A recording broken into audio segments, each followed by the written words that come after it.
నమస్తే, welcome to our channel. నేను సిరి. నిన్నంతా ఏమో పూనం పాండే చనిపోయింది సర్వికల్ క్యాన్సర్ ద్వారా అని చెప్పేసి అందరూ తెగ పోస్టులు పెట్టేశారు. చాలా మంది సంతాపం కూడా తెలిపారు. తను ఇలాంటివి చేసినా కూడా పాపం ఇంత చిన్న వయసులో చనిపోయిందని చెప్పేసి చాలా మంది కూడా బాధపడ్డారు. కానీ ఈ రోజు మార్నింగ్ చూస్తే ఏంటంటే నేను చనిపోలేదు, బతికే ఉన్నాను అని చెప్పేసి ట్విట్టర్లో ఒక వీడియో అయితే రిలీజ్ చేశారు పూనం పాండే. అసలు ఏం జరుగుతుంది, చావుతోని కూడా ఎందుకు ఇలాంటి వీడియోలు చేస్తుంది ఏంటి, ఈ అంశాన్ని చర్చించడానికి మనతో పాటు ఉన్నారు ప్రముఖ మూవీ క్రిటిక్ దాసరి విజ్ఞాన్ గారు. నమస్కారం. నమస్తే.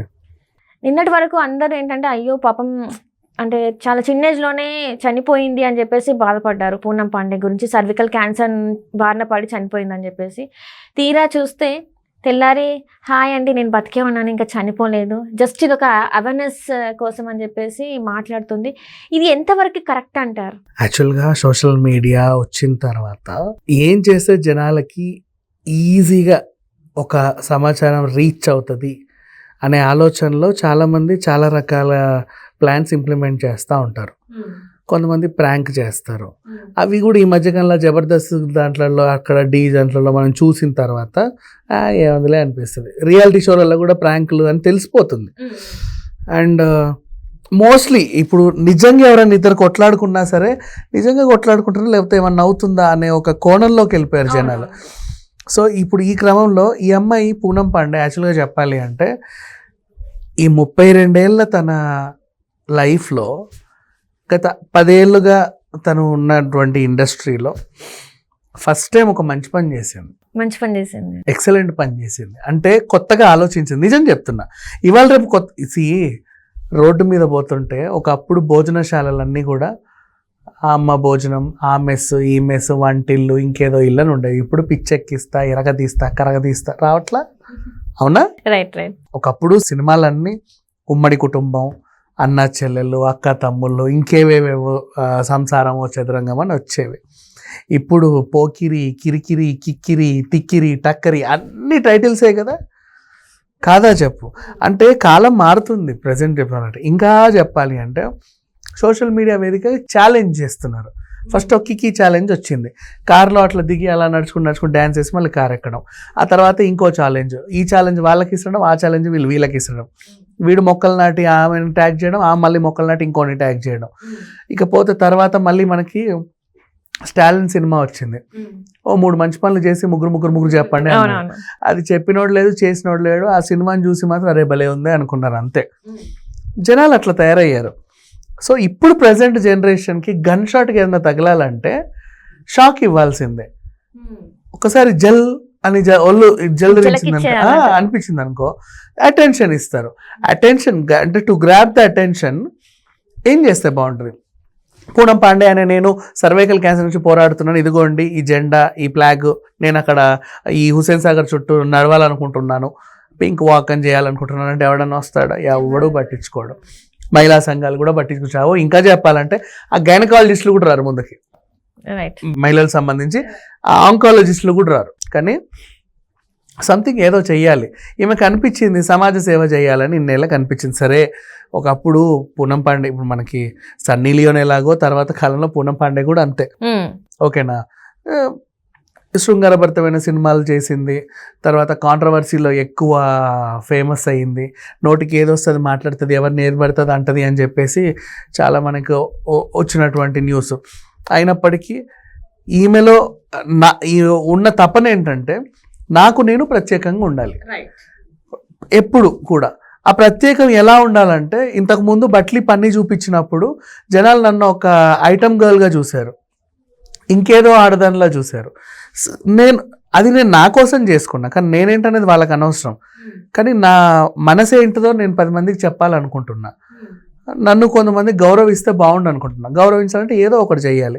అలా నేను ట్రస్ట్ పెట్టి ఆర్గనైజేషన్లో పెడితే నాకు ఫండ్స్ రావు, ఇది ఇంకేం చేస్తుందో ఆ డబ్బులతో అని చెప్పేసి నమ్మరు. ఇంకేమన్నా చేయాలి, ఒక మంచి పని చేయాలి. మంచి పని అంటే ఏదో ఒక అంశం మీద నేను అవగాహన కల్పించాలి. చాలామంది ఇలాంటి పనులు చేస్తూ ఉంటారు. సో నాకేంటనిపించింది, సర్వైకల్ క్యాన్సర్ మామూలుగా ఏంటంటే యుక్త వయసులో ఉన్నప్పుడు కొంతమంది ఏంటంటే పీరియడ్స్ ఆపడానికి అని చెప్పి ట్యాబ్లెట్స్ వేసేవారు. అండ్ నెక్స్ట్ ప్రెగ్నెన్సీ రాకుండా టాబ్లెట్లు వేసుకునేవాళ్ళు. వాటి వల్ల అప్పుడు వాళ్ళకి ఏదో రకంగా బాగానే గడిచిన ఫ్యూచర్లో ఎప్పుడో ఏదో ప్రాబ్లం ఉంటుంది అనేది వాళ్ళకి తెలియదు. అది వచ్చినప్పుడు అయ్యో అని బాధపడతారు అంతే. అండ్ నెక్స్ట్ అసహజ శృంగారం అంటే ఇప్పుడు వాళ్ళ హస్బెండ్తో ఇష్టపూర్వకంగా చేసేది వేరు, వాళ్ళు ఎలా పడితే అలా చేసుకునేది వేరు, అండ్ వాళ్ళ క్లెన్లీనెస్ కూడా వేరు. వాళ్ళ క్లీనింగ్ అండ్ వాళ్ళ హైజీన్ అవన్నీ చాలా ఇంపార్టెంట్. సో అట్లా కాకుండా కూడా ఆ టైంకి ఏదో మేము తృప్తి పొందాం అనిపిస్తుంది, కానీ ఫ్యూచర్లో వీళ్ళు ఏంటంటే దానివల్ల చిన్న చిన్న ఎలర్జీస్, అది కాస్త క్యాన్సర్స్కి దారి తీయడం, ఎవరో ఒకరు ఇబ్బంది పడాల్సి వస్తుంది. అంతవరకు రానియకుండా వీళ్ళకంటూ అవగాహన కల్పించాలి. ఇంకా నేను చాలామందిని చూశాను, తను అదే ఫీల్డ్లో ఉంది. అదే ఫీల్డ్ అంటే తను ఇంకేదో ఫీల్డ్లో లేదు, అంటే ఎక్కువ శృంగారానికి దగ్గరగా ఉంది ఆ అమ్మాయి.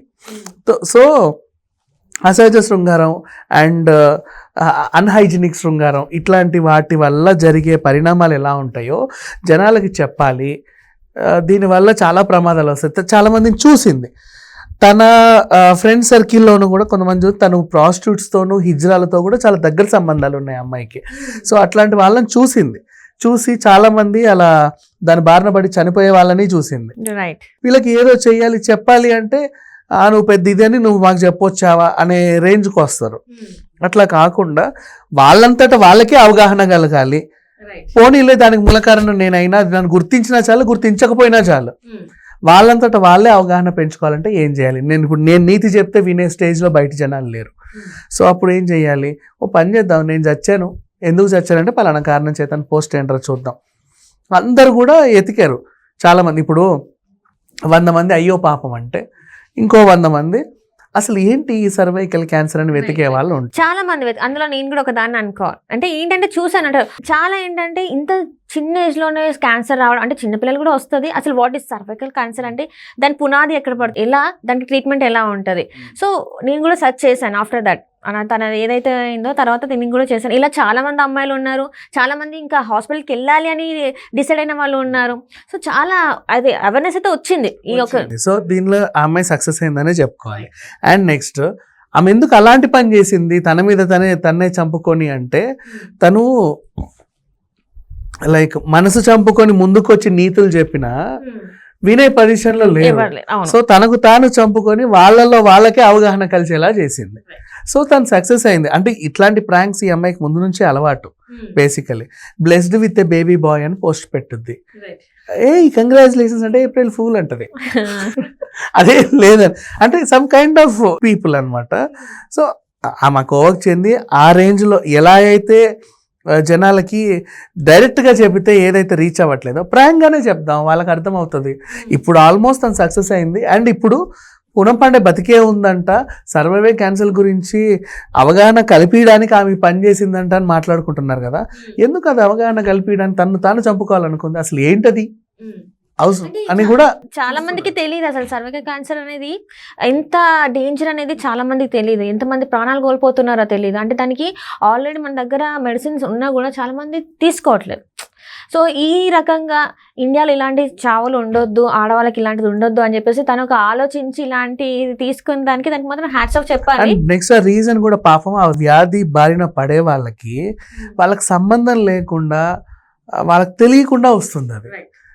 అంటే ఫర్ ఎగ్జాంపుల్ ఇప్పుడు పొగ తాగితే క్యాన్సర్ వస్తుంది అంటే వాడికి సంబంధం ఉంది దాంతో, గుట్కాలు తింటే క్యాన్సర్ వస్తుంది వాడికి సంబంధం ఉంది దాంతో. కానీ ఇక్కడ పాపం వీళ్ళకి సంబంధం లేదు దాంతో, కానీ ఏదో తెలుసో తెలియకో అనుకోకుండా వచ్చేస్తుంది. దానిపైన అవగాహన కల్పిస్తే వాళ్ళ బారిన పడకుండా ఉంటారు అనేది. వ్యాక్సిన్స్ కూడా వేయించుకుంటే ఇంకా అంటే ఈ అవేర్నెస్ తోని చాలా మంది ఆ వ్యాక్సిన్స్ కోసం సెర్చ్ చేయడం స్టార్ట్ చేశారు. డాక్టర్స్ వచ్చేసి చాలా మంది వీడియోస్ పోస్ట్ చేయడం మీరు చూసే ఉంటారు. ఎంతో మంది డాక్టర్స్ రెస్పాండ్ అయ్యారు. సో ఇది ఇట్లా ఉంటుంది, సో మీరు ఈ వ్యాక్సిన్స్ వేసుకోండి అని చెప్పేసి కూడా చాలా మంది చేశారు. ఈ ఒక్క వీడియో ద్వారా, అంటే ఈ యొక్క వార్త ద్వారా, అంటే పూనం పాండే చనిపోయింది బికాస్ ఆఫ్ దిస్ రీజన్ అనగానే చాలా మంది డాక్టర్స్ వచ్చారు, చాలా మంది సెర్చ్ చేయడం స్టార్ట్ చేశారు, చాలా మంది హాస్పిటల్కి వెళ్ళడానికి రెడీ అవ్వడానికి కూడా అయ్యారు.